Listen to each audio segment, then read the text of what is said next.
Welcome back to the Crafty Maven for another Sketch It Thursday. I'm Desiree's Tale here on YouTube, and this is the sketch that I'm going to be using. My good friend Megan used this sketch recently, and as soon as I saw it, I knew I had to use it. So I went through my stash and I found quite a few collections, and then I ended up deciding to go with this one because there isn't much left, and I thought it'd be fun just to kind of show you what I had to work with, and it isn't a whole lot. So anyways, I noticed that a lot of the papers are mostly blue. There is some red. I love that side with the red stars, but I'm going to use this cream side. Now it is a blank, just looks like almost like cream cardstock. And I could have tried to use cream cardstock, but I didn't have anything that matched close to this. Either the cardstock that I had was too yellow or too brown. It just didn't flow like it did with the one that they put in the collection. Now this is a Cocoa Vanilla collection and it is from Australia and it's from 2014. This is actually one of her first collections that she released. And it's funny how I found Cocoa Vanilla. It was back when she first came out. I was doing a search and I typed in Cocoa Vanilla and that wasn't what I was supposed to type in, and I couldn't remember the name that I was trying to remember, and up pops this website. And I was like, oh my gosh, I love this boy collection.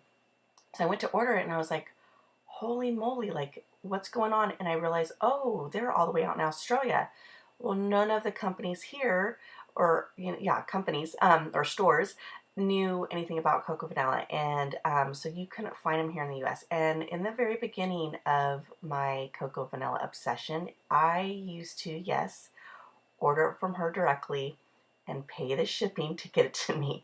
But so glad I did because, like I said, I love this collection.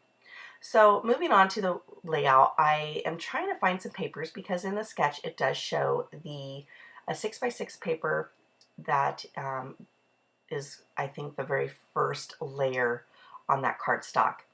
And I'm trying to figure out which one I could use, and I end up deciding to kind of change it up a little bit, the sketch, to make it my own. And that's when I decided instead of a 6x6, I'm going to make it really long.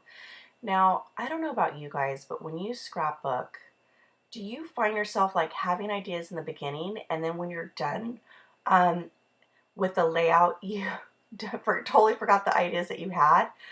Oh, it's so frustrating. And that's what happens to me all the time. And I think it's because I only scrapbook on Saturdays and I get so excited to finally be able to scrapbook in my scrapbooking room, and all these ideas start popping in my head, and then I'm just so excited that I can finally play with some paper, and then I forget. Always. And so here, for example, I showed you in the beginning the other side of that cardstock paper. I love those stars. It's red, it's just more pops of red, and I meant to gut a piece of it. But at the time I was thinking, oh, if it's a 6x6, like it's just going to be a small amount, why even bother? And then when I realized that I was going to go with the bigger one, I'm like, okay, don't forget to do this, Desiree. Well, instead, what do?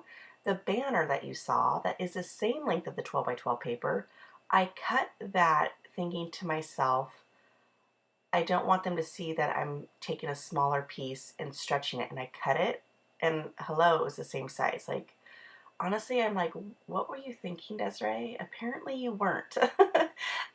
Because you totally messed it up. And I even try to think, like, could I go back and try to, like, gut out this paper after this layout's done? But I'm like, no, I'm going to mess it up, trying to get myself a little bit of that other side of that paper.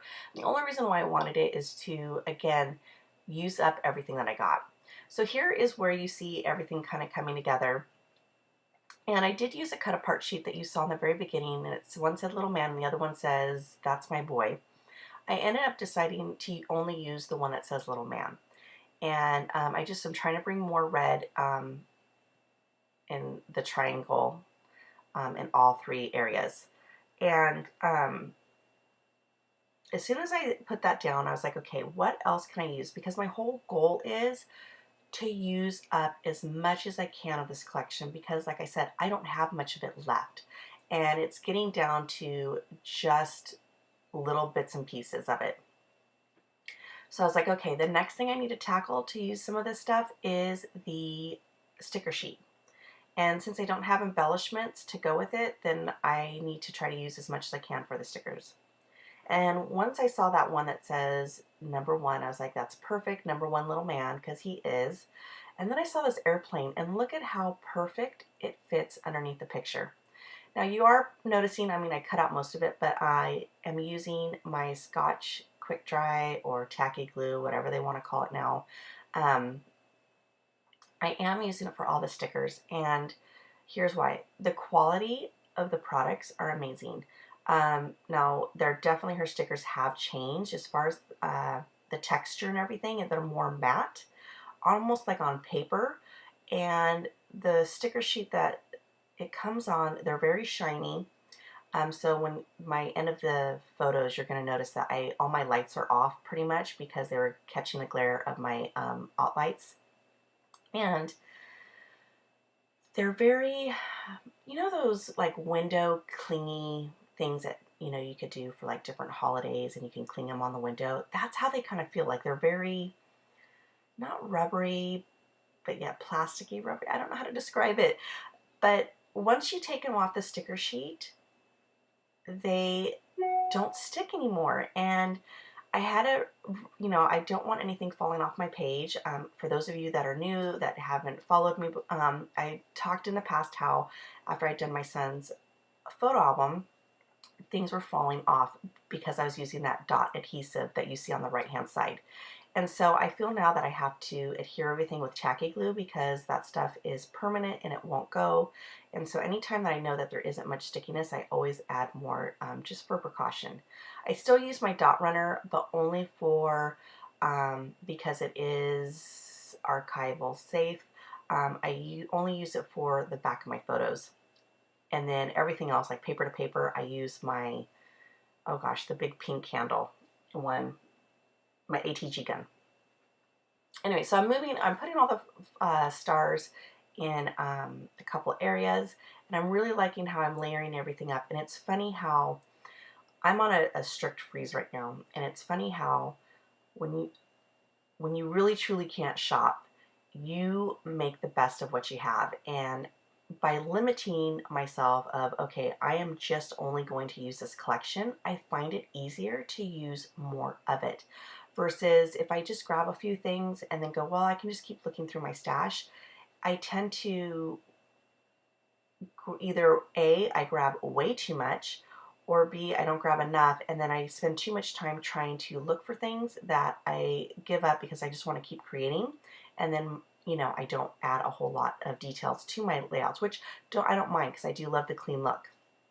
Okay, moving on. Here is the sticker that I'm using, and watch it. I'm going to make the biggest mistake of my life. Not big mistake of my life, but a huge mistake for this layout, and I am going to freak out. No lie. I'm pointing right there that I'm going to add my title. I was going to move it in the section right there, but then I decided that's where I'm going to place my journaling, and I'm going to move my title to the right-hand side. So here it is. I go get my StazOn ink, and I go to stamp it, and I even stamp it on some cardstock just to make sure that everything comes out good. And then I'm going to stamp on that airplane, which I love those airplanes with the little banners. And next thing you know, I go to stamp it, and it moves and slides and becomes like, I don't know, a big mess. Now actually I look at it from there and it looks fine, but it isn't. So I'm freaking out. I'm like, oh my gosh, I gotta wipe it off. Maybe if I quickly wipe it off, it will come off because it's a slick sticker. No, then I grab my stamp cleaner trying to move that, and I notice that it's starting to lift the paper. So I'm like, you know what, I have to just keep rolling with it. Let me just restamp it again and call it good. And that's what I do. But a little quick story, because it is getting close to the end. If you don't follow me on Instagram, I actually shared this quite about maybe a month ago. My son, sometimes my kids they pack up their own lunch. I will make their lunch, but sometimes if I'm running late, I don't have enough time to pack theirs, and I'll ask them to put everything in their lunchbox. And so I told my son, hey, can you put mommy's lunch in there? I put the salad in the container. And the container is one where it's 3 levels, where you've got your salad. The middle piece is for all the little toppings that you want to put on, and the dressing, and then of course the lid. And when I got to work, I would notice that the lid wasn't on. And I was like, where is the lid? Like, he put it in there without anything. And I was like, oh, he's just a kid, you know, he makes mistakes. And I find this note and it says, "Love you, Mom." And I'm not kidding you. Tears welled up. Everyone's like, "Are you okay?" In the lunchroom, all the teachers were asking. And I'm like, "I'm fine. Look at what my son did." And they're like, "Oh my goodness, super sweet." And you know what? I've only ever put a note in his lunchbox like 5 times. Anyways, guys, that is the story. I hope you guys enjoyed this layout. I am super excited to use up so much stuff. I had so much fun making it, and I love the layout, the look of the final look of it. And thank you so much for joining us here on the Crafty Maven, and you all have an amazing day. Bye!